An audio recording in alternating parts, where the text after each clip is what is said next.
What's going on there, guys? We back with another one. We got to talk about this ESPN Cleveland interview with Cleveland Browns head coach Kevin Stefanski as he speaks about his quarterback room, Shador Sanders, and also we're going to hear from Drew Bledsoe, the guy that Tom Brady replaced when he sustained an injury, and his thoughts on Shador Sanders. Now, the quarterback room obviously is crowded over there in Cleveland. You got four candidates. You got Kenny Pickett, Joe Flacco, Shador, Dylan Gabriel, and right now many are saying Shador is fourth on that depth chart, but obviously we haven't even had training camp, haven't had the preseason games, and none of the sort. So we don't know how these things are going to play out. But Kevin Stefanski, he did say that this is an open competition and that it's up for anybody to win because they have no clear cut. The clear cut would have been if Deshaun Watson was healthy going into week one.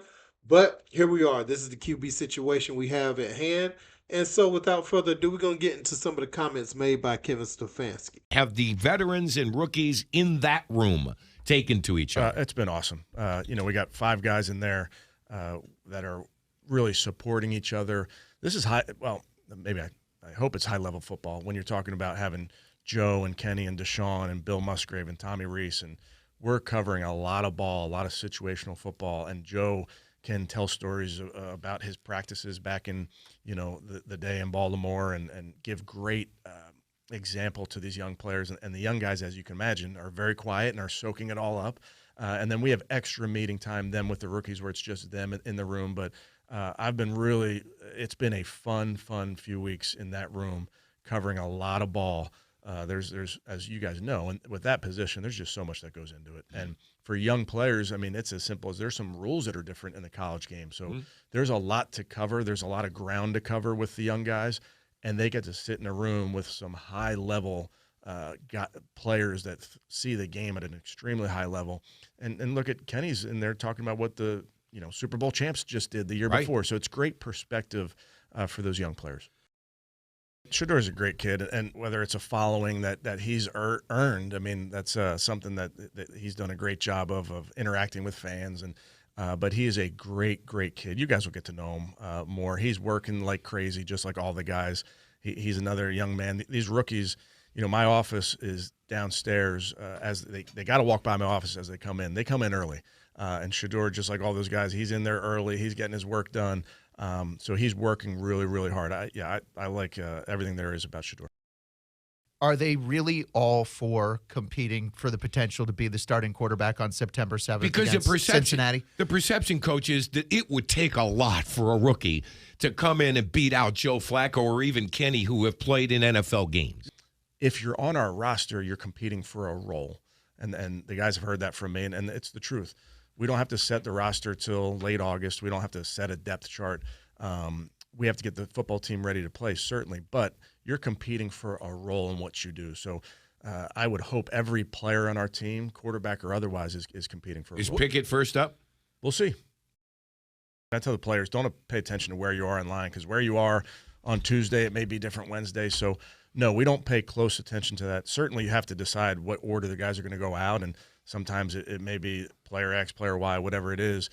The big thing for us is making sure we give the guys enough reps that they need. So making sure that they have enough where both it's twofold. Both they're learning the system, they're developing, and we're evaluating them. We're finding out more about them. So that's where I said before, it's not going to be everybody gets 25% of these reps. That's not how it's going to be. We want to give everybody enough reps where we can learn more about them and prepare them to get ready to play. So, the head coach, Kevin Stefanski, had glowing things to say about all the quarterbacks in the room and their perspective and how the rookies, get a little bit of extra development time in those rooms by themselves. And, it's pretty much who's going to make themselves stand out. And obviously, the reps aren't going to be split 25, 25, 25, 25%. It's not going to be a evenly cut 100% pie of how many reps each quarterback gets. So you're going to have to make the most of your opportunity. Is Kenny Pickett or Joe Flacco ahead right now? I mean, absolutely, because they've played in the league, right? They have them uh, on the depth chart really high, but at the same time, you have to think that Dylan Gabriel and Shador Sanders are the guys that they're really looking at because there's untapped potential there, whereas there's a ceiling with those older guys. Flacco, he's there for mentorship, being a backup. At his age, that is the capacity in which he is expected to be used. Kenny Pickett, has been a career backup, not viewed as the guy to take your franchise to that next level, but Shador, a lot of people feel like he's that guy. He's got that potential. And Drew Bledsoe, who was the New England Patriots quarterback, prior to Tom Brady taking over after he was injured, had this to say about Shador. I think Shador will be fine. I think he was underdrafted, but there aren't a lot of traits. He doesn't spin it like you. He's not as tall as you. He doesn't move like Lamar. He doesn't have a lot you go, wow, but I do think he didn't have a good O-line or a run game, and he played really well against much better teams. And I think there's value in playing well. When you watch him, and you watched him a little bit at Colorado, if you'd never heard any other analyst talk about Shador Sanders, when you watched him play as a former NFL pick, what did you see that you liked or didn't? Did you think he was a first-round player? Yeah, I did, Colin. I thought he was first-round talent. I don't know the guy. I still, it's sort of a mystery to me why he fell as far as he did. But when I watch him, he's accurate. He throws with anticipation. There's a quarterback thing that I always look for if I'm watching quarterbacks. The ones that are successful, you can almost see the future, right? You have to be able to anticipate. You have to throw guys open. If you wait to see a guy open, especially as you rise to the NFL level, then you're behind and you're just not going to be successful. And I've watched that happen with some quarterbacks that had really big arm talent, but they had to wait to see somebody open before they throw the ball. Shador seems to be able to anticipate well. I liked watching him play in college. Again, he didn't have a ton, of help up front. He was getting hit. It's another thing that I look for. I'm always kind of suspicious when you see some of these, not always, but some of these quarterbacks that come out of the great programs, the Ohio States and Alabamas of the world, because they're out there. Their guys are better than the other guys. They're not getting hit. They're throwing to open guys. Most guys should be able to do that. But when you watch a guy that's getting hit repeatedly and still popping up and making the plays for you, that's something that is a quality that's hard to learn if you can learn it. And he got his ass knocked off in college and still continued to battle and play well. So, so I believe he's going to have some success, at some point, whether it's this year, next year, whenever.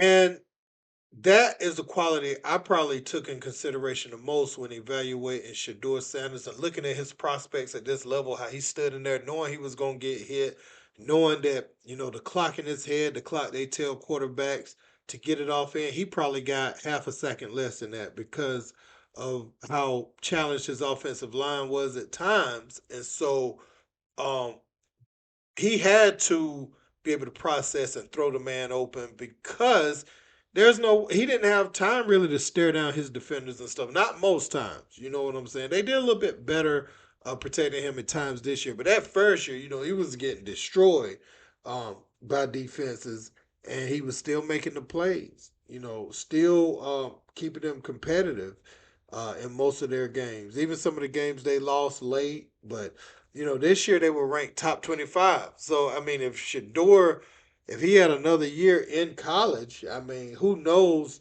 what Colorado would have been this year. You would have got in more talent around the board on the offensive line, defensive line, places like that.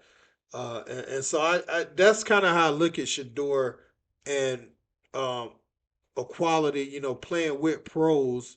Maybe some guys who could protect him a little bit better, have a little bit more time. Um, got world class guys all around the field. Um, I, I think he will probably thrive at the pro level, and the speed of the game is a lot faster. But what I'm saying is he had to already process it this fast in college because of how challenged his line was. And Drew Bledsoe say he's skeptical sometimes when he see guys come out the Georgias, the Alabamas, the Ohio States because sometimes they can stare down not defenders but receivers. They get 3 or 4 seconds, to throw the ball. You know what I'm saying? And that's just not conducive to the way the game will be played in the NFL for them. So sometimes I don't want to say the stats are inflated, but they had a lot of help in the way that the game will be played at the professional level. Sometimes they're not able to make that transition as easily. Now, obviously the great ones do, but he says he's a bit skeptical. And I'll say this, Shador, as far as his arm talent, I think that's overblown. I think his arm is good enough, right? It's not the best arm we ever seen, but if you look at somebody like Anthony Richardson, right, that plays with the Indianapolis Colts, he has phenomenal arm talent, but how accurate is he? You see what I'm saying? So you have to look at things like that, man. Let me know what you guys think in the comments, though. Don't forget to like, share, and subscribe. Till next time. Peace.